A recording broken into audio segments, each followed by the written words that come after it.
Salam adik-adik, kita cerita tentang hari ini Paulus mengajar tentang Tuhan Yesus. Tuhan menyertai Paulus ketika dia memberitakan tentang Tuhan Yesus kepada bangsa-bangsa.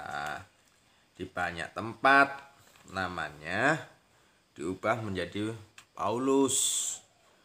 Paulus memberitakan kepada setiap orang yang dijumpai tentang Yesus yang mati di kayu salib untuk menebus manusia dari dosa. Itu adik-adik. Sehingga orang Yahudi beranggapan bahwa Tuhan tidak akan mengasihi mereka jika mereka tidak mematuhi hukum Taurat. Mereka pun mengharuskan mengikuti Yesus mematuhi hukum Taurat. Nah, Paulus menjelaskan bahwa kita diselamatkan oleh anugerah Tuhan. Yesus Kristus bukan dengan perbuatan kita. Dia mengajarkan bahwa ketika kita masih berdosa, Yesus telah mati untuk menyelamatkan kita dari dosa-dosa kita. Allah telah memberi kesempatan kepada kita untuk memanggil-Nya. Bapa, Roh Kudus memberi kekuatan kepada kita untuk hidup sebagai anak-anak Allah. Ketika kita berdosa, kita memohon pengampunan karena Yesus mati demi kita. Itu adik-adik. Ucapan-ucapan Paulus membuat para pemimpin Yahudi sangat marah. Berkali-kali mereka menyiksa Paulus dan memenjarakan supaya dia jangan memberitakan Yesus lagi. Namun Paulus tidak mau berhenti.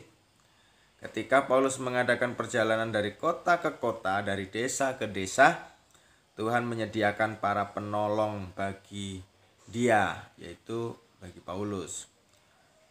Seorang dari mereka bernama Lukas yang menemani dalam perjalanan memberitakan Injil. Paulus mendidik para pemberita Injil seperti Timotius dan Titus. Paulus juga menulis banyak surat ke jemaat-jemaat untuk mengajarkan kehendak Tuhan. Dan juga mengenai Yesus, Sang Juru Selamat. Roh Kudus memberikan Paulus keberanian tuh adik-adik.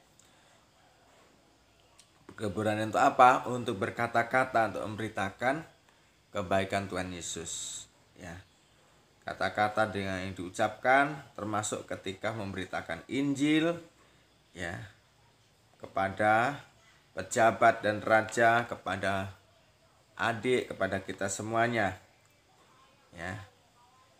Jadi itu ceritanya adik-adik, bahwa Paulus memberitakan Tuhan Yesus kepada orang banyak.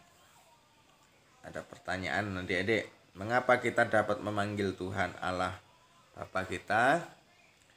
Yang kedua, siapa yang mati demi dosa-dosa kita? Pertanyaan yang ketiga, siapa yang memberikan kepada Paulus keberanian dan kata-kata untuk memberitakan Injil? Demikian ceritanya Paulus memberitakan tentang Tuhan Yesus Kristus.